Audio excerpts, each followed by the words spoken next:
Thank you for joining us today. We would like to acknowledge the lands on which Memorial University's campuses are situated are in the traditional territories of diverse Indigenous groups, and we acknowledge with respect the diverse histories and cultures of the Beothuk, Mi'kmaq, Innu, and Inuit of this province. Many of you who are joining us coming from lands that are situated on the traditional territories of other Indigenous groups, and I invite you to reflect on where you are right now and the history of that land. As we gather together here over the next 90 minutes or so for this really important talk on decolonizing education, I invite you all to think about the ways in which our classrooms and education systems have been impacted by colonialism and the various ways in which colonialism affected how and what we ourselves were taught as children and as adults, and how we can be better. We have the opportunity here today to work together to disrupt and dismantle colonialism beyond simple land acknowledgements. And my hope is that we can take what we learn and bring it back to our home territories and home campuses and work with others to continue this important work. Our past influences our present, but we have the opportunity every day to forge a new path, a path that acknowledges our history and the harms and endeavors to rebuild from there. And with that, I'd like to turn the mic over to Catherine Anderson. Catherine Anderson was appointed as Memorial's first Vice President Indigenous on July 1st in 2021. The position focuses on continuing to build meaningful relationships with Indigenous peoples and advancing Indigenization at Memorial University. Catherine served as Special Advisor to the President on Indigenous Affairs since 2015. Catherine is an Inuk from Nunatsiavut, born and raised in Labrador. She holds a Bachelor of Arts in Linguistics, a Master of Arts in Linguistics, and a Master of Business Administration from Memorial University. We are so grateful to her for being here today and for being such a wonderful colleague and leader. Thank you, Amanda, and thank you for starting us off in a good way. And ulakut atili hailu ilunasi. Good morning, everyone, and welcome. I'm so delighted to be here to welcome all of you, and particularly honored to welcome Dr. Marie Battiste to Memorial University and to this virtual space. I've had a few interactions with Dr. Battiste over the years and have always been captivated by her knowledge and wisdom. She likely would not remember this, but about 20 years ago, we sat on a committee together called the Circle of Experts. And that was a part of a Canadian Heritage initiative to look towards developing a strategy to revitalize First Nations, Inuit, and Métis languages and cultures. I had just started working as director of the Tungasa Cultural Center back home in Nunatsiavut, and was in awe really of being around a table of such amazing First Nations, Inuit, and Métis elders and knowledge keepers. And I think it was Marie who said this, but as we were talking about Indigenous language revitalization, she said that Indigenous languages deserve the same recognition as French and English, and that all of our languages should be official languages as well. And it was kind of mind-blowing to me. I had never, ever thought to be so bold, but why couldn't we be? The next time I saw Dr. Battiste was in 2018, and just a few short years later, well, maybe 15 years later, I attended Congress at the University of Regina and went to her plenary session, which was at the annual conference for the Canadian Society for the Study of Education, CSSE. It was another pivotal moment for me to hear about Indigenization and decolonization, and framed in such a way. And I'm really looking forward to hearing this talk again. And now I have the privilege of sitting at the same table as her with the National Indigenous University Senior Leaders Association, and where she continues to be a force. I'd also like to say how important these talks and discussions are as we look to make and create space for truth-telling, decolonization, indigenization, and reconciliation in post-secondary institutions and beyond. Our university's strategic framework for indigenization speaks to the critical importance of indigenization and the fundamental role universities play in reconciliation. Dr. Battiste's knowledge, expertise, and wisdom will undoubtedly contribute to these critical conversations today and beyond, and CBU is very lucky to have you. But we all in the Atlantic region will benefit from having you back. So welcome to this space, and thank you for being here. We're all in for a treat. Thank you, Catherine, for that wonderful welcome.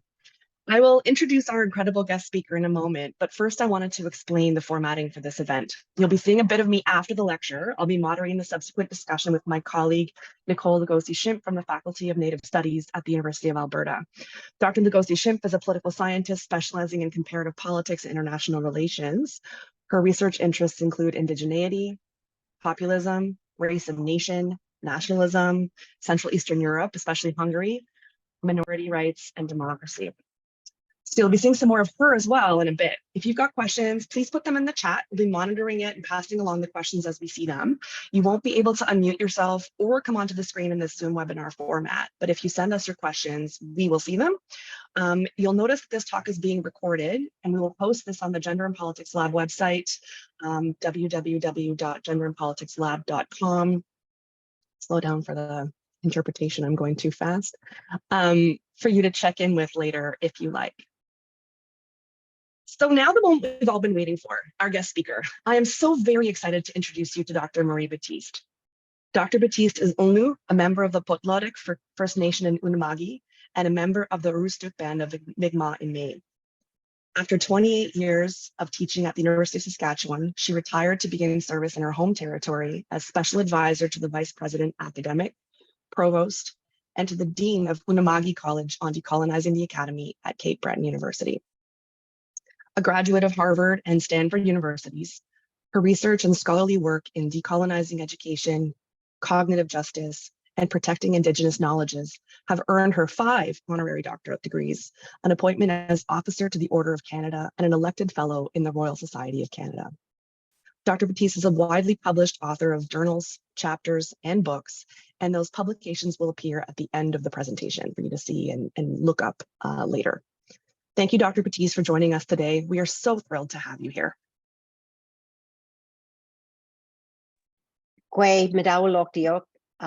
And I'm going to just upload my share screen to get you the slides, and hopefully we'll have that hold to shift to select multiple windows. No, that's the one I want. I don't know why. Okay, let's see if it flies over.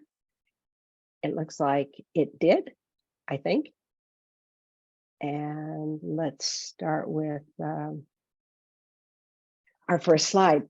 Well, first of all, let me just begin by honoring and recognizing the land on which we are located. And I also am within the greater Mi'kmaq district, the 7 districts of the Mi'kmaq Nation.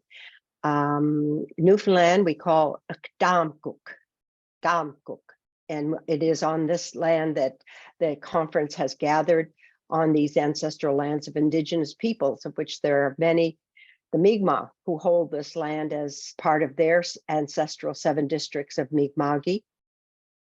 The Beothuk, our up the river allies, we call them, whose history and voice has been silenced.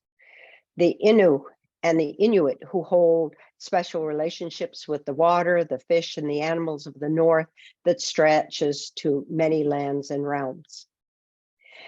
I want to begin by also honoring my ancestors, my parents, my peoples, and in Mi'kmaq we say Dan Wedebeksi. Dan Wedebeksi is where I come from, and it's important for us to all honor the place from which we come. I come from the strong nation of Mi'kmaq people who have lived in, my parents have lived in Unama'ki, as well as I grew up in Maine. And as a result of that long-standing relationship in Maine, I'm also a member of the Micmac Band of Aroostook. And that also gives me the dual citizenship that I hold in with Canada and the United States. My family is Sygage Henderson, with whom I write, and also our grandson is my son, who is the MP of the Member of Parliament for Sydney Victoria riding, and he is his son, Jacoby, and our daughters are Mariah and Annie, both very accomplished Indigenous women. I start off also with recognizing that my sister attended the Indian residential school at Shubenacadie School.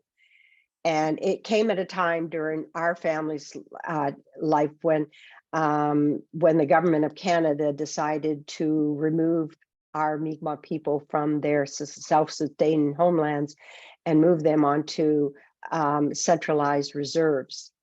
My family was moved then to Eskasoni for a brief short of time where it was increasingly difficult for my mother and father to live on the very small income and the growing family that they had. And so they went to the state of Maine to work in the fields as migrant laborers, and ended up staying there for the good of over 20 years before they returned to Bodladek First Nation. My sister spent a number of years at the Indian residential school and suffered immensely from that. And it has been the backdrop of our life. It's been a backdrop of some of the trauma that we've experienced as a family. But it also is an important part of why I do what I do and the work that I'm involved in. As part of my own growing up, I came to recognize that we were more than just Mi'kmaq people in one place. But yet I recognized that as I went through school, that Indigenous people, whether you are in Canada or the United States or coming from New Zealand or any other country, that Indigenous people shared a great deal of experiences together, that Indigenous knowledges was probably one of the things that binded us as a people, as we were place-based cultures with very distinctive languages, distinctive worldviews, that we had strong Indigenous spiritual foundations, a strong relationship with our land and our place and nature.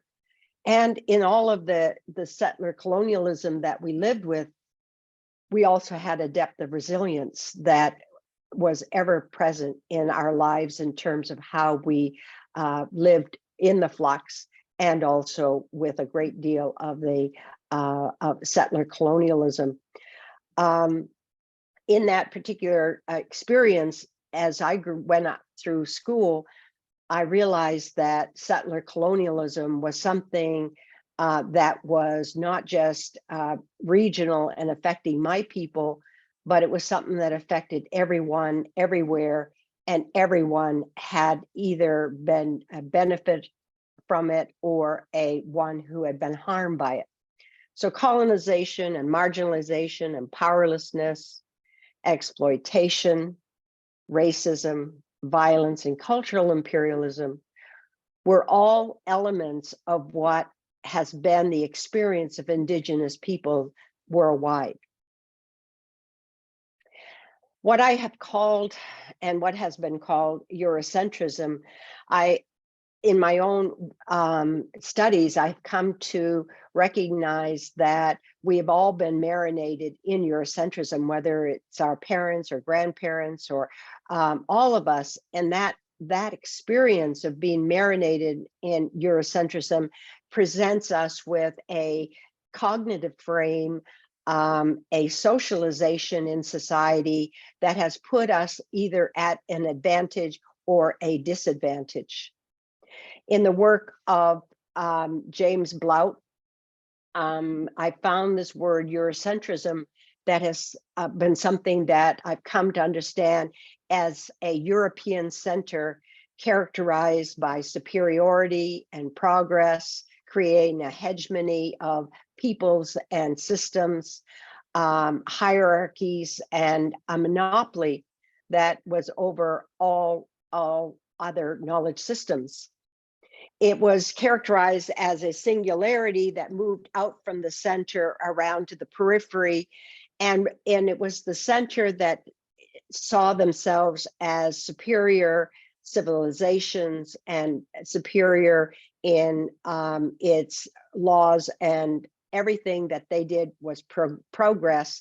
And it was moved then out to the periphery, whether it was in Africa or India or South America or in all other countries of the world. And it moved in notions that it held a universal value of good, and it then diffused out to the periphery, and it became the engine of what I call cognitive imperialism, by which whole nations and groups of people have been denied their knowledge systems, their culture, spiritual identities, their land, and their wealth confiscated.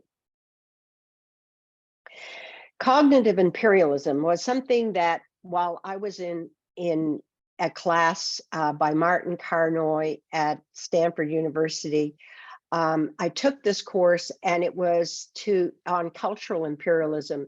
And it was in that course that I recognized that the very imperialism that was coming from this center, British center, was mobilizing around the world in all its forms. And it then became the way in which success and progress was defined. So for Indigenous people, and many others as well, success was recognized as integration and assimilation to colonial British Eurocentric values and norms and languages, to their knowledges, and to assign as a measurement of value to all of us. It normalized multiple oppressions that were race, class, and gendered, and evident in the discourses, in the laws, in the policies, and all ongoing actions thereafter. It is from those particular elements of these multiple oppressions that in the 70s, 60s, and 70s that we began to identify the disparities that had happened as a result of that ongoing colonialism, and begin to recognize how they had affected women, how they affected Blacks, Indigenous people, and other minorities and diverse groups around the globe. But is so also in that we began to realize how all of the other elements that went with it, the bodies, the collective identities, the treaty rights that all had been ignored, the multicultures, the diverse languages, and how the privileging of certain values and languages had created these diverse oppressions that continue throughout the globe. And so it was in that building block, which was the foundation of one of the Canadian genocidal acts of the Indigenous people, the Indigenous Indian residential schools, of which there are over 100 of them located around Canada, to which all of our children were required to attend. Were forced out of their homes and families to attend these schools, where they treated them badly and created a cognitive imperialism that has resided with us, and from which we are recovering today. Over 150,000 children in over 100 schools attended these schools, from which they lost their languages and their knowledges, the skills connected to their land, their connections to their family and extended families, to their community, their culture, their spirituality, to their entirety of their Indigenous humanity, sciences, and knowledges. And it created, during the years that I was growing up as a young woman, and going back to the reserve, to as was my parents, whenever anybody died, we always went back to the funerals and attended. And from where I sat, I began to see the kind of despair that the Indigenous or the Indian residential schools had created in our communities, and those who left the schools, and the nihilism or meaninglessness it created in them when they brought when they had lost their Indigenous languages or had had those eroded, when they were trying to struggle with whose values were important to raise their children in, and the kind of punitiveness of violence that they had learned in the reserve system was something that I thought was an important element for me to learn from, as well as to begin to think about the effects those had on us. In the Royal Commission report of 1996, the report cautioned that ethnocentric and demeaning attitudes lingered in the policies of the past, but they also linger in policies that purport to work on behalf of Aboriginal people while actually withholding from them the power to work out their own destiny. And we saw that in the Indian Act. And so, although no longer formally acknowledged, this doesn't lessen their contemporary influence and their capacity to generate modern variants. And that is the very thing that I'm talking about today, is that educational institutions generally create ideas and concepts and practices that they think are in the good of our people, but they do not lessen the contemporary influence of superiority that resides in them.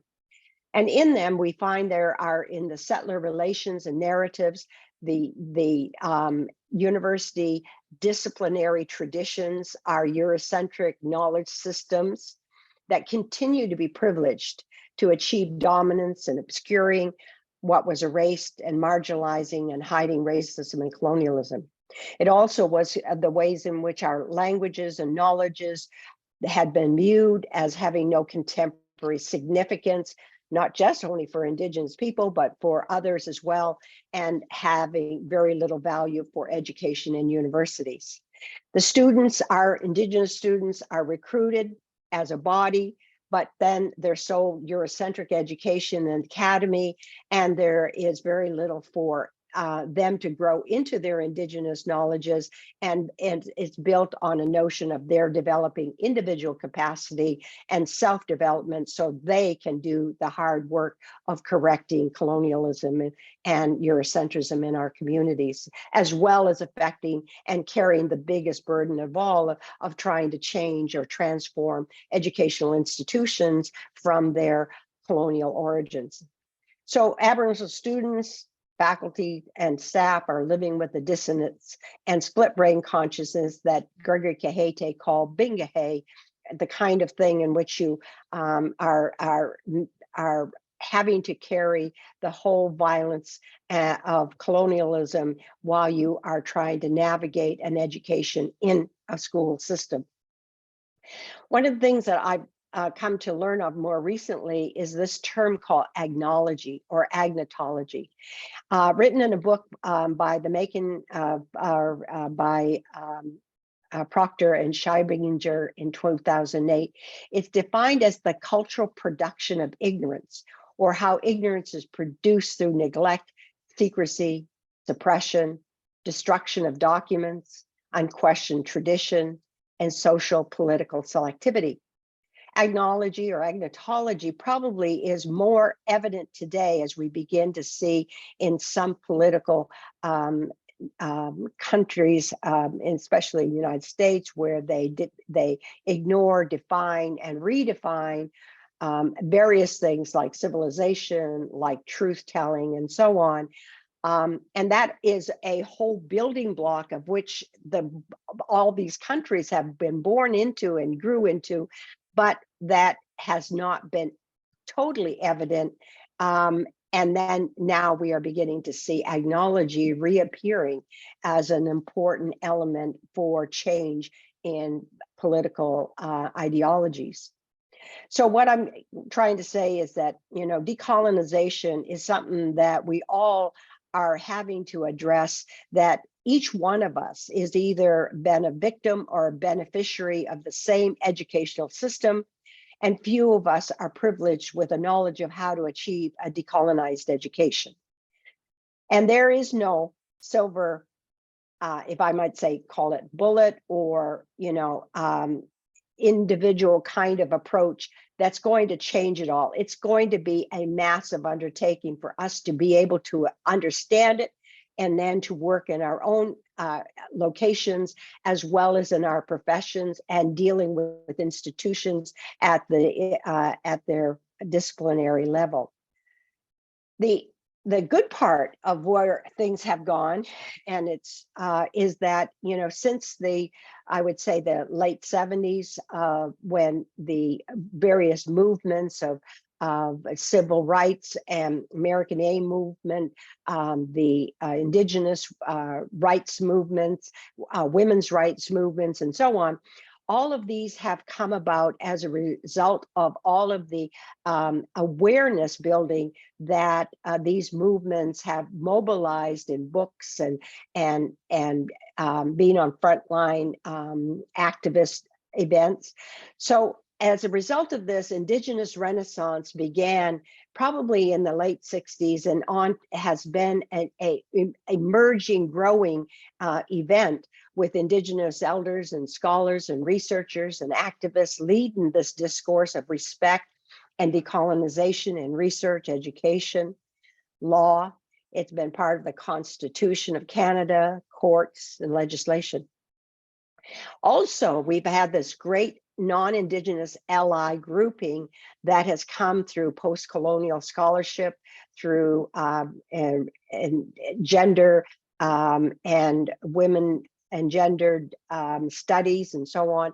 And these allies are developing and have been developing scholarship and theories and alternative approaches to Eurocentrism, colonialism, racism, and oppression, to which we have critical race theory, anti-racism, anti-colonialism, anti-oppressive theories and practices that are important to the place where we are today. In Canada as well, we've gone through a period of decolonization. Internationally, the international decolonization began following World War Wars with the remedy of the orientation of empire as singular and all-powerful, needing to be decolonized. And that came about a recognition of colonial dispossession, enslavement, and subjugation. And so the human rights laws had moved from international law to decolonization as liberation from colonialism. And that began with first creating the human rights, the individual rights, as fundamental to all humans of all nations. And then secondly, the way in which to achieve that decolonization would be through self-determination of those particular peoples in the places where colonization occurred. So decolonization in Canada, it came about with the Canada Act of 1982 that creates a constitutional fiduciary obligations on Canada and its governments to affirm Aboriginal and treaty rights. It also created the Charter of Rights and Freedoms for designated groups respecting the human dignity of all individuals. But even in the Canada Act, it was that Aboriginal rights could not be trampled on by individual rights, and that is in section 52 of the Constitution Act, which is the Canada Act. So Canada then further in 2007 affirmed the UN Declaration of the Rights of Indigenous People. That was probably a 25, 30-year journey of Indigenous people creating that declaration. And that was finally signed by all the countries, including the 4 that initially rejected it, including Canada. But in 2007, they approved it and then passed the UNDRIP Act in 2021. And that act will align all laws with UNDRIP. There's many other activators that have gone along with or have been part of that journey of decolonization, the Royal Commission report, the TRC calls to action. Universities Canada has come on as of 2016 or 2015. And then the Tri-Council Policy on Indigenous Research, which was revised in 2018. So what we have is that, the UN Declaration has said that all people have all the rights of human rights, these fundamental rights, as well as they are free and clear of the in being able to exercise their own collective identities, as well as free and equal to all other peoples. They have a right to self-determination and more. But why decolonization and not just equity, diversity, and inclusion has been a report that we did with the Congress in 2021, and there have been decades of unsatisfactory results of EDI, skepticism of the results of EDI committees and what's changed and why we're still having EDI committees. And that Indigenous people have not seen themselves as EDI seeking, although they are EDI deserving. In other words, Indigenous peoples have seen that their treaty and Aboriginal rights have not been considered in most of the equity, diversity, inclusion concerns. And these things continue to do ongoing harm to Indigenous people.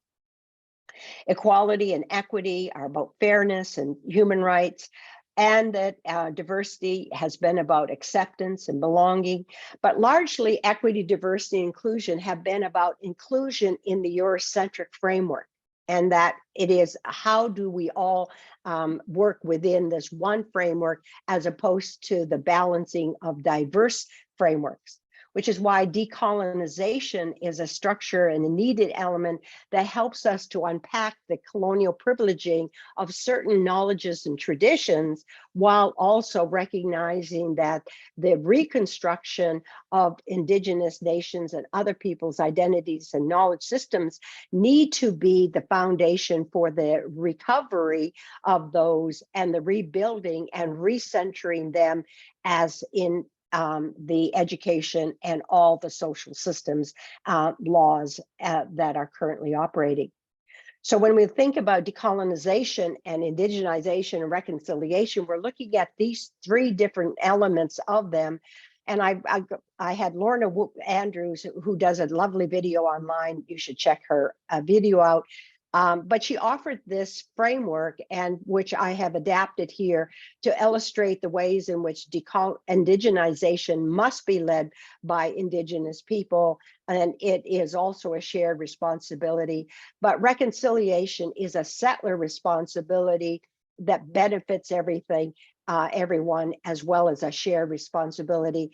And decolonization then becomes the building blocks of both the reconciliation and indigenization with benefits large.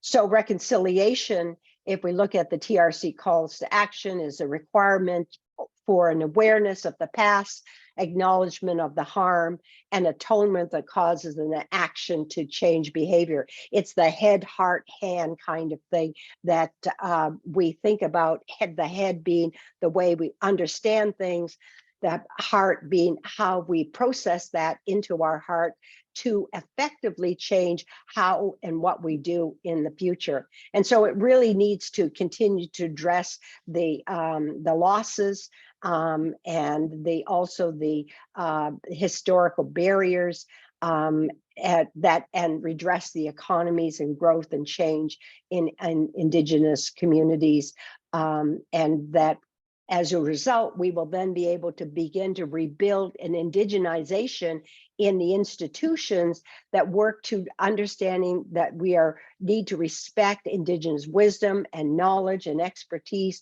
in constructing and co-constructing the laws and policies and practices, programs, degrees, economies, environments, institutions, and societies.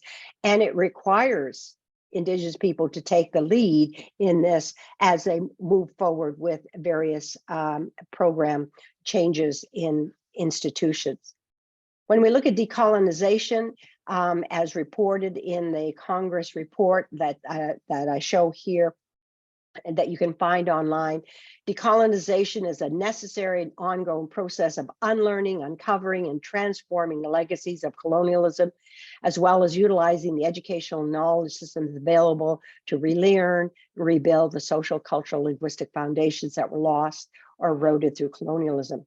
And then in so doing, it requires us making space, balancing, generating, and enabling diverse knowledges to thrive in the academy, as well as in and through educational knowledge, transmitting places for indigenous people, the formerly colonized or continuing colonized nations, peoples, and cultural knowledge systems.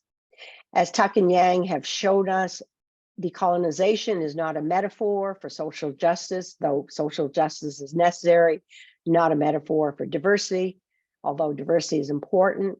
It's not a metaphor for critical engagement with history, although history consciousness is needed to be connected to anti-colonialism.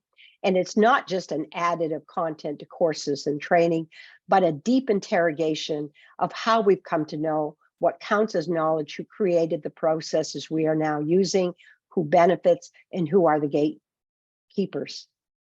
So in that deep interrogation, we look to how the institution constitutes itself, its curricula, its programming, its methodologies, its theories, its approaches, and as well as recognition of how its riches were gotten, lands taken, disciplines created, intellectuals generated, grammars chosen, and for what purposes, as well as what damage was done. And the notion of how we have to recover and repair the knowledges, the languages, as well as addressing the material gains and lands taken.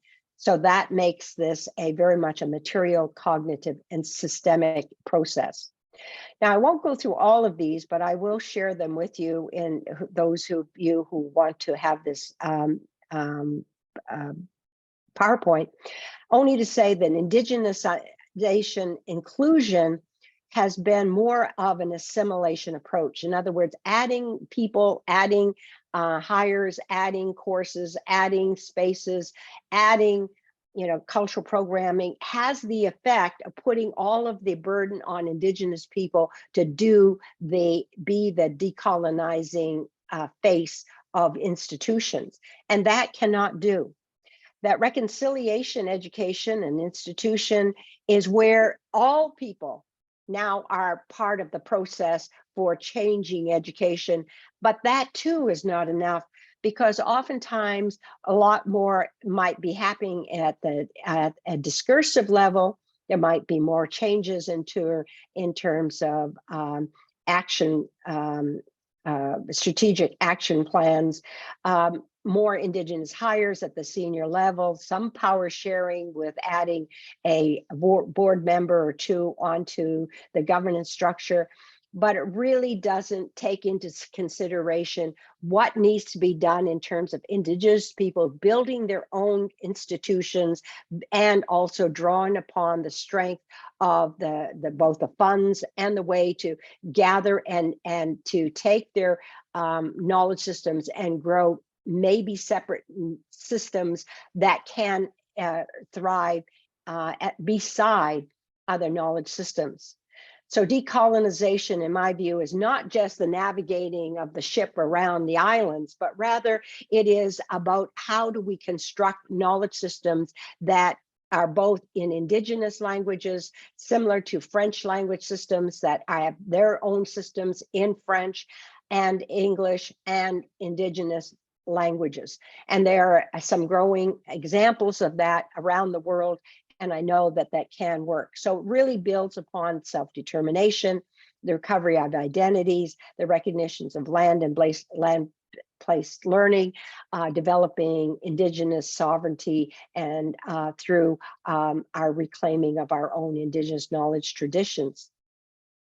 It really means that Indigenous scholars, there are many of us who are refusing Eurocentrism and their methodologies and practices, and creating and developing our own theories, our methods, and our own indigegogy, as Stan Wilson and Kathy Absalon have talked about, in terms of indigegogy being different from pedagogy, which pedagogy operates within a hierarchy structure of a teacher and the school board and so on. And indigegogy is what happens in a system that it comes from the land, and also from a more flattened egalitarian approach. We are also asserting the right to teach Indigenous knowledges and practices in our own way, using and appropriate our own ethics and our own standards of practice, and also creating new ways for disseminating our scholarship and knowledge outside of journals and Eurocentric venues and public venues in our own Indigenous languages. And so these require different kinds of actions that might be taken by institutions to understand their complicities, to challenge the racism and Eurocentrism, to bring about social justice and indigenization to all courses and units, develop a recruitment and hire and retention plan for Indigenous hires, to create an anti-racist training of staff, assess the effectiveness of the work culture and current policies, develop a reconciliation action plan and goals and outcomes for every unit, and so on.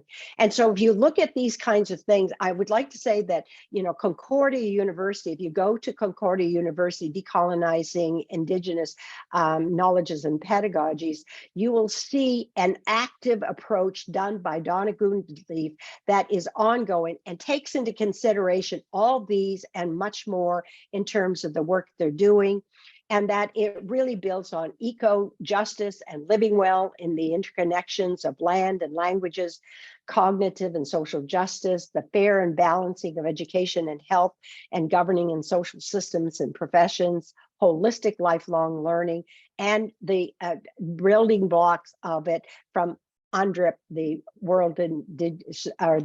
UN Declaration for the Rights of Indigenous People, and to which that will help us to develop the recovery of our lands, our land-based communities, the respect for those Indigenous knowledges and ways of living together, the respect for our spiritual and cyclical renewing traditions and ceremonies, our live-in relation with the ecologies, developing and enhancing resilience from teachings, and advance the resurgence and Indigenous Renaissance. And with that, I'd like to thank you, saying that I think it's important to recognize that nothing about us without us has to be built into the university structures, and that we, as the world of cognitive imperialism, that silence is the shield of domination. Elizabeth Minnick has offered that in the book Transforming Knowledge, and I appreciate this opportunity. Merci, thank you.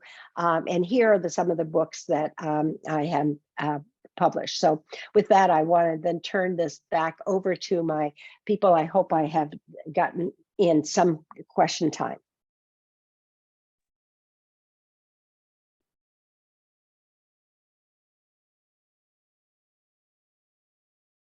Could I get something here?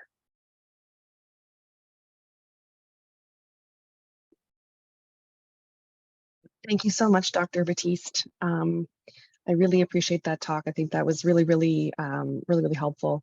My colleague, Nicole Lugosi-Schimpf, and I are going to be running the moderation. Oh, she'll be coming up, I'm sure, any second. There she is. I'm going to turn this back to Nicole, if that's okay. Yeah, absolutely. Thank you so much for your talk. And I'm sure I speak for everyone here that we are very excited. There's a few very thoughtful questions here. We're also really looking forward to the conversation we're about to have, as well as the various conversations that we'll be having among ourselves and our colleagues near and far for days, weeks, and months to come. I do see some questions in the chat or in the Q&A, but just a reminder for everyone about how this works. Because of the webinar formatting here in Zoom, you won't appear on screen and you are not able to unmute yourself, but we want to hear from you. We want to hear your questions and your thoughts. And so if you pop those into the Q&A button at the bottom, Amanda and I will go back and forth and try to get to as many as we can today. So with that, we'll start with the first question, and it's a big one. The question is, should decolonization and indigenization be a way forward for higher education in lieu of or in conjunction with internationalization? Well, I think internationalization is still an important element for universities to do, but in internationalization, if you take into consideration UNDRIP, the UN Declaration of Rights of Indigenous People is an international declaration. It's not yet a convention, but it is definitely has been put into our Canadian system of laws, to which all universities, all provinces and territories must align now their laws and policies to UNDRIP. The British Columbia has done so already. They have actually adopted UNDRIP and put it into legislation. So I think that UNDRIP, and if you look at all the different elements of it, it is not a new set of rights that are applied in them, but they are the rights that already exist. And when they already exist, as in they're called inherent rights. So Aboriginal rights are inherent rights that already exist. They aren't given by any country. So the recognition in the decolonization of institutions is to recognize that they were created in a time when they ignored all that. So when they go back to looking at internationalization, they must also look to what does the law say now? What does the internationalization laws, as including UNDRIP, and how will that apply in terms of the laws and practices and policies, not just of the universities, but of the professional disciplines as well. So if you go to the 2021 report from Congress of the Federation for the Social Humanities and Social Sciences, you'll find a free document on reserve on the website called Igniting Change, and that report has been sanctioned by the Federation, and is given to all the professions and all the associations and all the universities to implement. And there is a charter that everyone can sign individually, as well as universities can sign as them as well. And then there are those things that are each of the recommendations that are being taken up by all of the Federation, which then is the association of all the disciplines in the humanities and social sciences, as well as there is similarity of reports at Tri-Council as well.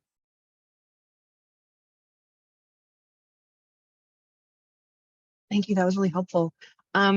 I'm going to go to the next question on the list, and I'm just going to read it verbatim because I think it's phrased really interestingly. The question is, I wonder what are the harm that we do when we adopt indigenization from a non-Indigenous inclusion strategy? In your opinion, is there real will to learn from complex and multi-layered Indigenous education without oversimplifying it? What are the traps when we say A should learn from B? And is it performance camouflage? Is it surface surfing? Is it exit fixation? I'm not totally sure I understand those last three phrases, but I do think that the question wording shows that there's some curiosity about how we can do this and well. Okay, well, first of all, as my slides we're talking about the elements of indigenization and inclusion indigenization, which has been the primary way in which institutions have taken up indigenization. It's simply an additive form. When it becomes additive, it is largely performative. In other words, the institution doesn't have to change, it just adds people and adds programs and adds what looks like a diverse culture and what looks like a diverse community. When that happens, the institution fails to address the deficiencies that exist still in the institution among their faculty, staff, and students who don't understand what Indigenous is about, or that have no background to it, and are thrusting them into having to feel like they are fearful. They become fearful of change. They become fearful of what they say. They then turn it all over to an Indigenous senior hire, then to help them to navigate what needs to be done, and it loses their opportunity to learn. That is why, if you look at, and I've created a kind of a checklist, if not of major things to do at the university level for even Cape Breton University, although they are still yet to, decide whether that is indeed the full agenda of what they want to do, because there are resource implications as well. And so but I was so delighted to see that Concordia University, through the work that's been done by Donna Goodleaf and Manon Tremblay at Concordia, has put online their whole decolonizing strategy. And I just talked to her and sent her an email. I'm waiting for her response on this, is to ask, how much did that cost? And that's always going to be the bottom line. Every university, every unit will say, well, what will it cost for me to educate, to train, to rebuild this knowledge base into our, what we would call our colonial disciplines, our faculty, our staff, our boards, our senates, and all that sort of stuff. What do we have to do? How much would it cost to do that? That's always what they want to know. And no one asked that question when they launched it, but I wrote to her and said, hey, what did that cost? What was the commitment? How much they put forward for that? And are you going to be able to achieve it in the first year or the fifth year? What's the commitment? And so I am now scheduled this afternoon to have a conversation with her about it. So I don't know what the answer is, but I think that is the key, is that it isn't just about, our goodwill. All of us have goodwill. All of us need to learn. Even in myself, in my journey was a Eurocentric journey in language and discipline and all of the profession and universities and so on. And it's been a slow grow for me, but I feel like at least I'm halfway there. And the other half for me has to be the language piece. And that's why I'm home, to begin to do that language piece, to really build that and to create an awareness of what is in there that we need to build for ourselves as a self-determination, and how much we share. Because as the point was made, we don't want to share everything, because they'll just take it and reconfigure it in another kind of Eurocentric professional fashion, as many people do. But if we do something together, it might be that we will give up some places and they give up some places, and we begin to do this co-journey. And Edwaptum, co-learning, as in the two-eyed seeing, is a possibility. Now, two-eyed seeing doesn't really have a strong methodological approach, but it does have a provision for us to move together through co-learning, ethical space, cultural interface, are some of the other ways in which we understand those particular learning together. Thank you so much for that thoughtful response. The next question is a definition one. One of our participants is asking how we can understand the concept of self-determination of Indigenous peoples. Okay, self-determination is understood as what the people need, want, desire, that builds from their own foundational knowledge system, from their own place. It's sort of like seventh generation thinking. If we were thinking from the very beginning, when we do the creation story, we're thinking about the future, and maybe it's not the seventh generation, maybe it's the 14th generation, we're thinking about. But if we have, as a result of colonization, the loss of our lands, the loss of our land-based learning in the community with elders and all of the survival and that we need as a people on our land that is continuing. How do we continue to pass that on to our own generations, 7th generation first and 14th generation included? So that's a long time. Is that 500 years, 1,000 years? How long? If we go as presently through colonial losses, we won't have anything. So we are here in this place. We didn't move anywhere except for maybe in the Ice Age, we may have been pushed around a little bit, but we know that our people have been here and that we have a way to survive and live, but at the same time, grow and adapt. So our people need to build that as our foundation for our future.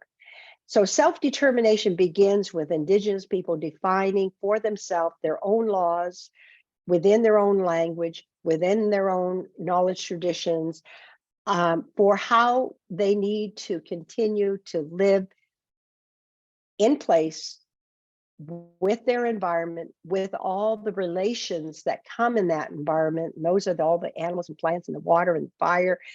All of those things need to be considered for the future, as if we are in our own neighborhood and we're going to always live there. There's a world that doesn't believe they are living in home, and they take advantage of their home and they pollute their water as if they can move somewhere else. And the journey into the realms of the moon and the other places is like, is there water there? Is there, what do you think that's about? Is there land? Is there survival? Is there air up there? Can we move up there instead? When this one goes, we see this as our land, and we're going to take care of it, and we're going to continue to build the foundations of our cultural communities and our knowledge systems for the 11th, 12th, 100th generation. Thank you. I always say that when the time comes that I've got to go live on the moon, I'm just not going. That's it. I'm done. Yeah. Our next question that I want to go to here, I'm going to read out this paragraph. It's really thoughtful. So the commenter says, perhaps it's not useful to make this comparison, but I'm thinking of the advice of Robin Kelly, who is a historian of Black radicalism. He said that students and professors, I think, cannot change the university, that in our efforts to seek love from these institutions, we'll always be disappointed because they are simply incapable of loving us back. He also mentions that our efforts to seek love from these institutions ends up allowing the institution to individualize demands instead of seeking structural remedies. Instead, he argues, social transformation must happen outside of the university through mass social mobilization. And the questioner asks, do you think this applies to efforts to decolonize the university? I think it's a really valid, important analysis and point made. I think that it would suggest that we should move our efforts elsewhere and not put them in the institution, except for the fact that the institution has built into it an assumption that only through that process can people be hireable, desirable, and that we need to utilize that system in order to progress. Until we change that assumption, it's difficult to mobilize another movement in another place. But I would say that we need to do these things simultaneously, that there will be people who are visionary activists who will guide us to new and different places.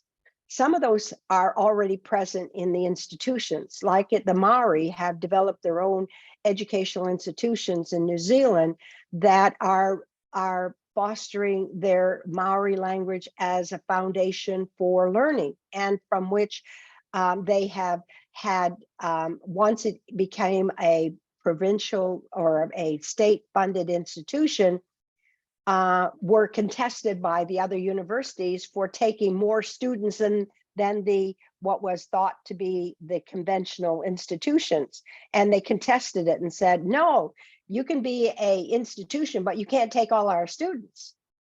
And so that kind of thing, it demonstrates as possible. And there are other ways that we can develop standards for certification. I would say the World Indigenous Nations Higher Education Consortium, called WINHEC, WINHEC, is an online organization that is an international Indigenous organization that develops standards for institutions, for programs, for disciplines, for all kinds of things that involve Indigenous people, because they are certifying from Indigenous values, perspectives, and they are a source for all institutions to develop better Indigenous programming.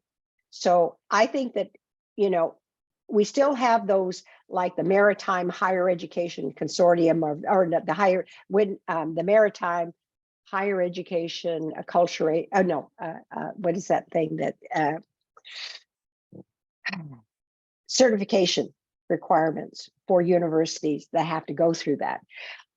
They need to decolonize, So if we're going to decolonize the institution, we got to decolonize the standards. So it all goes back to the very core, of not just legislation, but also certifications, to addressing language diversities and language accreditation for language learning in languages, getting a high school degree, for example, in Mi'kmaq language.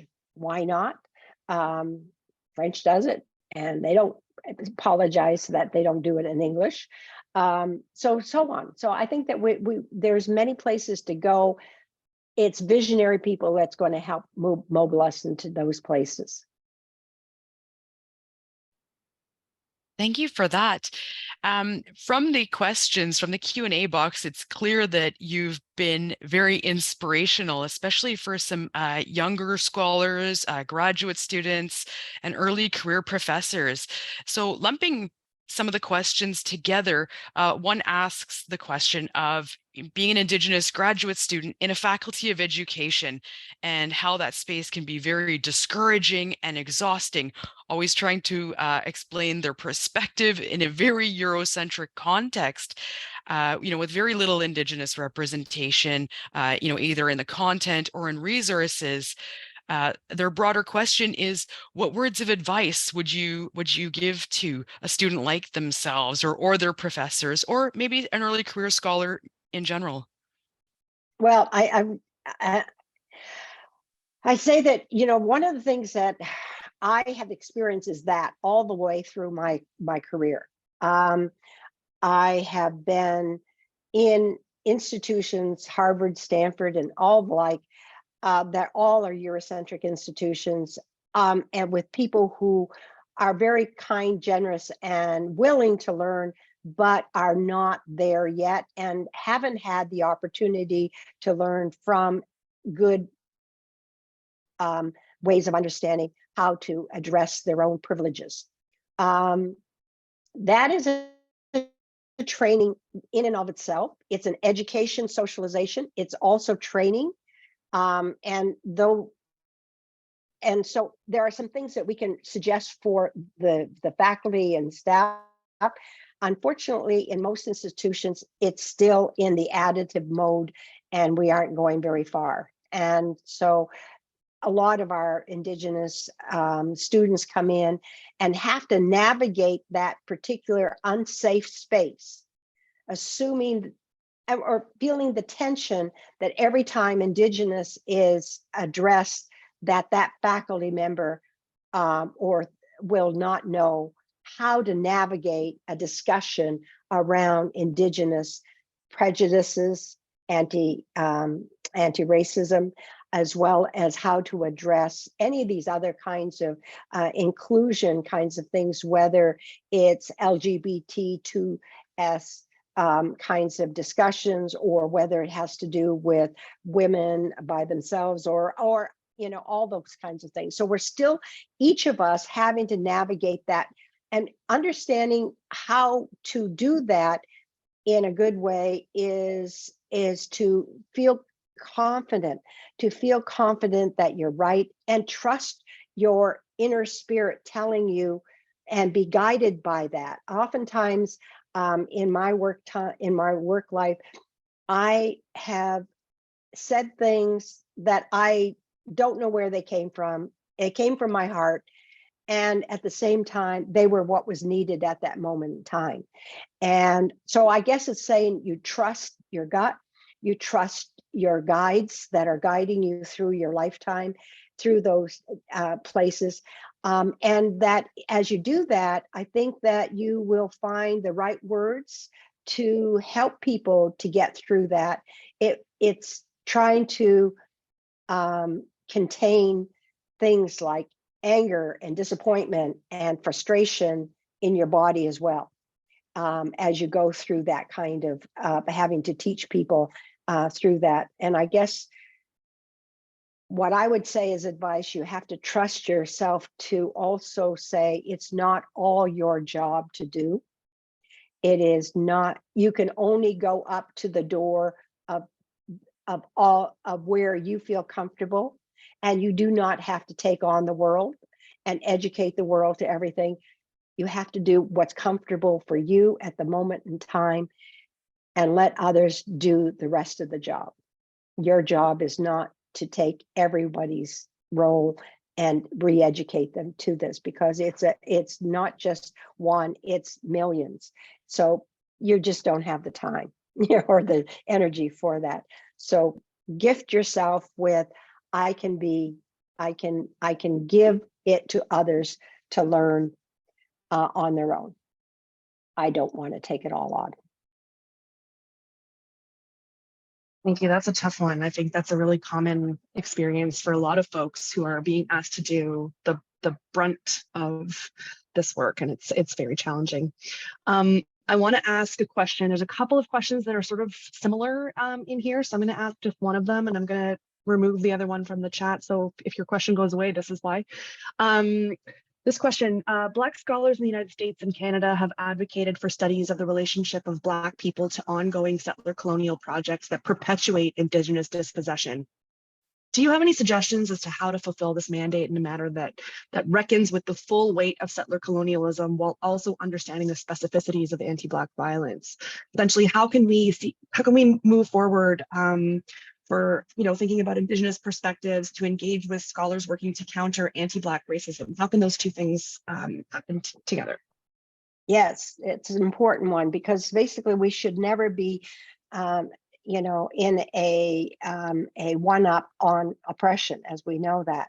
There's no oppression that is greater, but we've all lived with oppression in multiple forms, no matter who we are. I think that we could identify parts of our lives that have been oppressed, but at the same time, we need to develop allies across our various our journey, and to understand where they make connections. I think that Indigenous and Black have very separate kinds of important elements to it that need to be distinguished and understood, but also there are some parts in which they have been together on. And there's a lot of intermarriage in our communities with Black communities and Black communities with Indigenous communities, but it isn't to appropriate either one of our struggles or to confuse them. Is that they're very distinctive struggles, and we need to add that to our anti-oppressive pedagogies and understandings as well. So, even as Indigenous students, there's a large Indigenous people. We all have so many different things that we didn't know about or don't know about. probably in my early years, I learned about the women's movement as probably my first understanding of oppression was to look at women. And I wasn't even looking at Indigenous people at the time because I somehow became oblivious to the fact that colonialism had hidden all of the oppressions, and I was still holding that somehow Mi'kmaq people, because of their backwardness or whatever, that's why they were not progressing. But it didn't. It took me to understand women, and then understanding Black civil rights movement issues, and then understanding Indigenous people, that all of it then became clear to me, understanding the whole depth of it. And then thereafter, it was learning to understand other diverse marginalizations and how they are affecting individuals and people within groups. So it's a large area to learn about, and we need to encourage gendered studies, Black studies, Indigenous studies as formative to our own growth as professionals in whatever field we go into, because you cannot go out in the world and do stupid things or say stupid things. That you've really got to get your ducks somewhat in a row, and those are learning about all these things. So learning about all of it is part of the journey, and it is sometimes it's self-taught and not necessarily all within the academic traditions, because they are not going to give it to you, I'm afraid. If you go into the sciences or go into some of even the social science areas, they are not clear as to how all things fit together. That's great.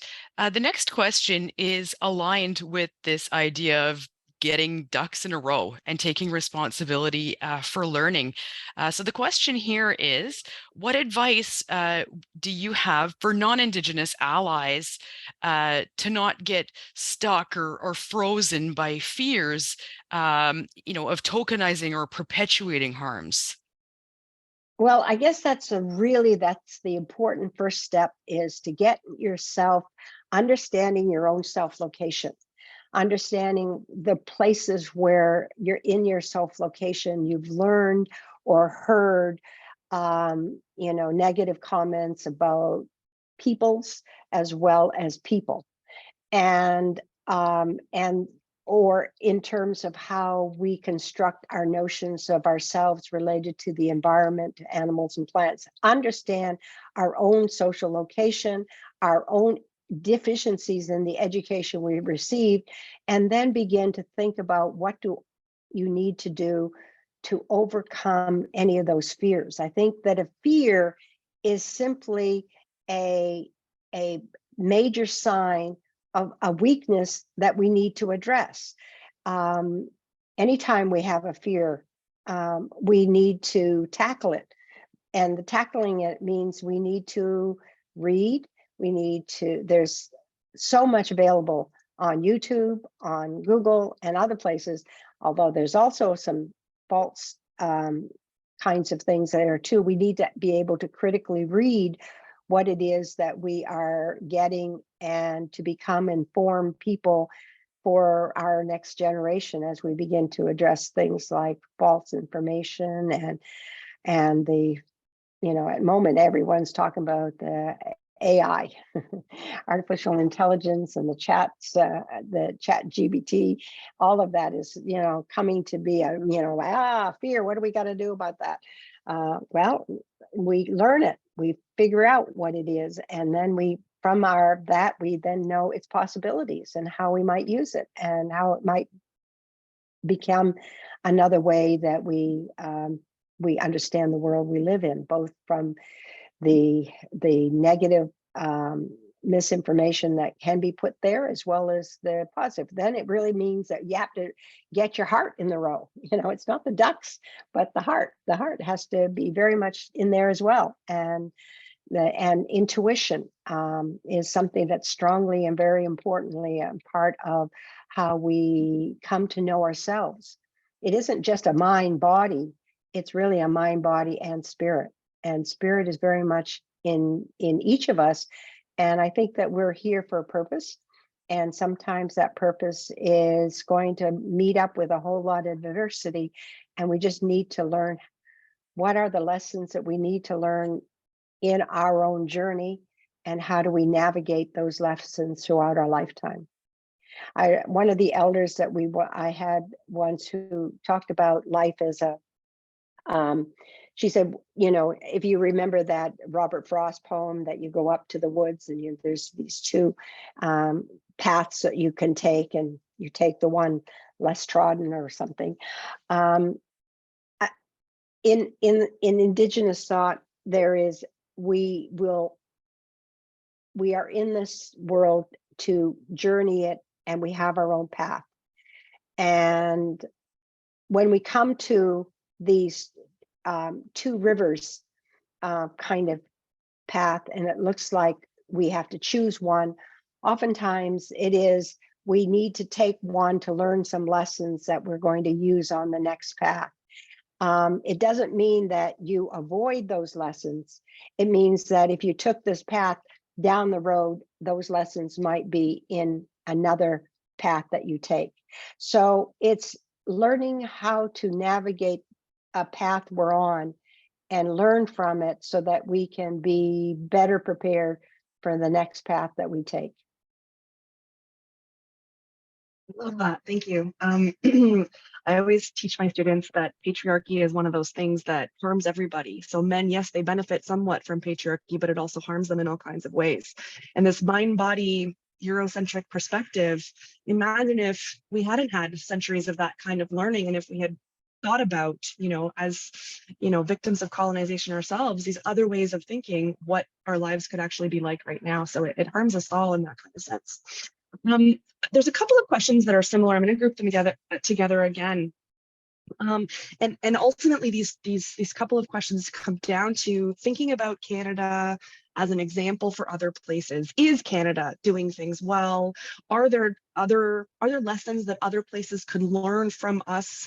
It's kind of a tricky question to answer, I think, and so I'm hoping that you can shed some light on this one for us. Through all of Canada's recent efforts towards decolonization, are there things that others can learn from us, or do we have a lot more to learn? Where are we in that kind of world? It's a tough one. Okay, so lessons learned. I think that one of the things I'm doing right now is I'm writing a book with my husband, and we're doing the update, but also a different book called Protecting Indigenous Knowledge and Heritage, a Global Responsibility. We wrote the Global Challenge book, and now this is the Global Responsibility. And what we have learned internationally and with people, Indigenous people over the last 40 years, is that we're all on a similar journey and that we are learning from each other. The Canadian example of Indigenous peoples advocating and advocacy for UNDRIP has materialized to a place where it has gone into national legislation. And that didn't come because simply, Canada was so well informed. It was the advocacy. It was the advocacy, the activism, the self-determining Indigenous people who have mobilized that to that place. Canada at present, in the global sphere, has lots farther to go. And I would say it's largely at the institutional levels. That is that's universities, that is professions and disciplinary traditions, whatever they are. But the point of it is that we have made some progress in terms of creating this next step of alignment of laws, policies, and practices to UNDRIP.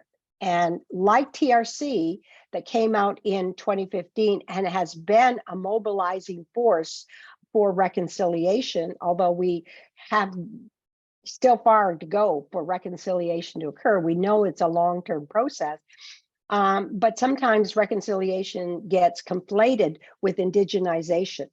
And people say, well, which one are we doing? Are we doing reconciliation, or we're doing indigenization, or are we doing decolonization? What's the right way that we should be mobilizing ourselves forward? Well, as my talk was demonstrating, each one of them represents some elements that are a little bit alike and different. And so what we need to do is to continue to clarify the roles and the discourses that are attached to these, and try not to buy into the conservative movements that are mobilizing the anti-trans, the anti-gay lesbian movement, and the mobilizing the anti-Indigenous peoples taking their land back, or recovering from the land losses and so on. Those are real political strong movements. At the moment, my son is an MP in the Liberal government, and I have, for the first time, got a chance to see the inside of how government works. And I know from that it is a slow process. It's momentous to move a rock, a mountain.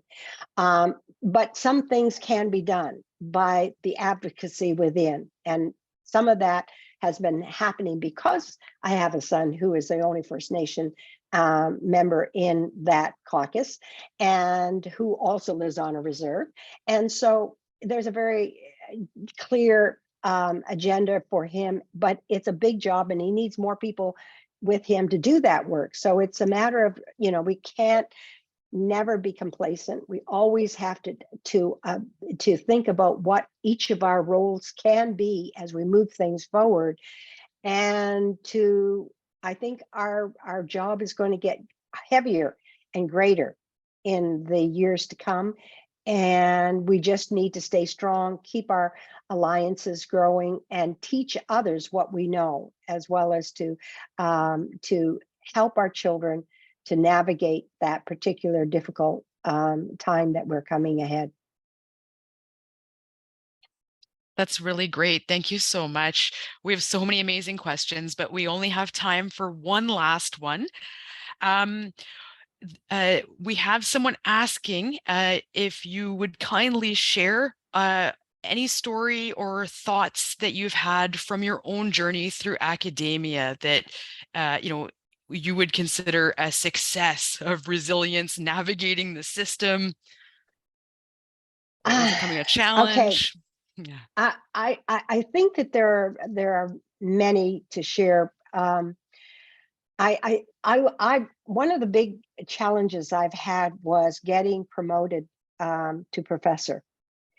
I entered the university with multiple publications, and so when I entered into the College of Education, I entered in at an associate level. So I had bypassed the assistant and went to associate.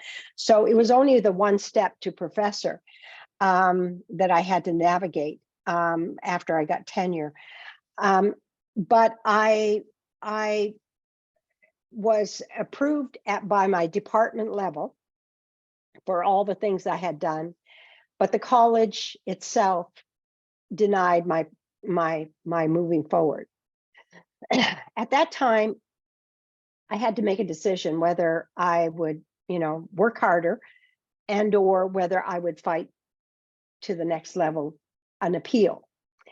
And I did, and I appealed it to the next level. And the next level, also the university-wide committee, denied my promotion. At that point, there was only one appeal left, and that was where it was the president's review committee. And again, I had to decide whether I again take this as I have not done enough, or I take it to the appeal level. And my husband, who is a graduate of law school, said, "Of course you take it up, because that's what you have appeal committees for. That's their job to decide whether you have. And when you get to the end, you get to the end." And that was a lesson for me, because I was thinking, well, maybe I should, maybe I don't have, and maybe that I need to. And my colleagues, definitely, are educated people. They know. And of course, I did go through, and I did get the appeal, and the appeal accepted my promotion to full professor. I guess what the lesson learned was, one is that you cannot trust that the system is going to be working on your behalf for you. And you have to be your own advocate, your own person to move things forward. But I had a strong ally in Professor Len Finley, who was an English professor, and he helped me, guided me. And so you need to have a strong, good mentor. If you enter into the institution, you need to find a mentor who's going to help you navigate through the institution, these hard places. In so doing, you navigate strong relational foundations with them. We were the best of friends all through his lifetime at the university, and sorry that he just passed. But it is something that I think it's important that every Indigenous faculty member and student find mentors within who will be strong people to guide and you through this system, because it is a minefield of different places where things go awry. Wow, and what a story of resilience. Thank you for sharing that with us. Unfortunately, I've got to step in here and be the one to cut things off. We're out of time, and not surprisingly, it really feels like time has flown by. We've recorded this lecture, and it will be available on the Gender and Politics Lab website, www.genderandpoliticslab.com, and it's likely to be available also on the Harris Center's website too.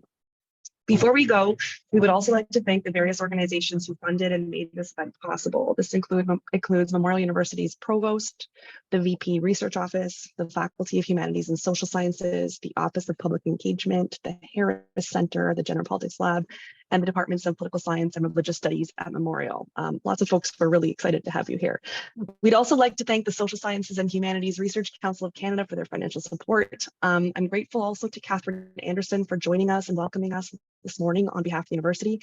And I'm really grateful to Kathy Newhook at the Harris Center for helping us set up this Zoom and for all the incredible technical support and behind the scenes hand-holding.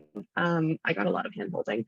I also want to acknowledge the incredible work of our two interpreters, Danica and Heather from Triangular Communications. They really went above and beyond to help us out today, and I look forward to working with them again. And of course, I'd love to thank Dr. Battiste again for making the time to join us today for this incredible, enriching, and really important conversation. I'm so thrilled that you could be here with us today. Thank you so much. Thank you. And we have a tomorrow conversation. We do. Top secret. Yes. Oh. Thank you so much. Okay. Indeed.